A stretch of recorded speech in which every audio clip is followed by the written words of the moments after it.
Welcome to McPlum, simple solutions served daily. In this video, I will explain how to fix a blinking odometer on your Fiat 500 Abarth with an Xtrons head unit.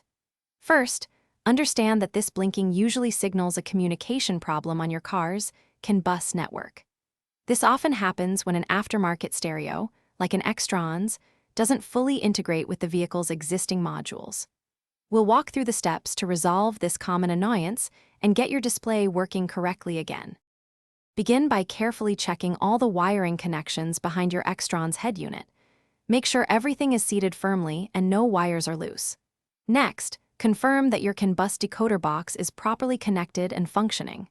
Sometimes, a simple reseating of these connections can resolve the issue.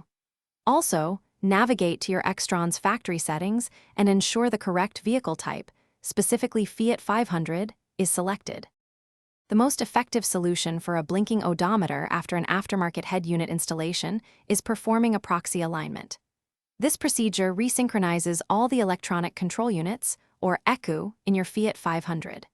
You'll need a diagnostic tool, such as multi-ECU scan, and an appropriate interface cable. Connect the tool to your car's OBD2 port, usually located under the dashboard, to begin the alignment process. Once connected, follow the on-screen prompts within your diagnostic software to initiate and complete the proxy alignment. This process typically takes only a few minutes. After a successful alignment, your odometer should stop blinking, indicating that all modules are now communicating correctly. Remember to check the description below for a link to the Oala water bottle and other great deals. Thanks for watching, and drive safely. Thanks for watching, stay juicy, and subscribe.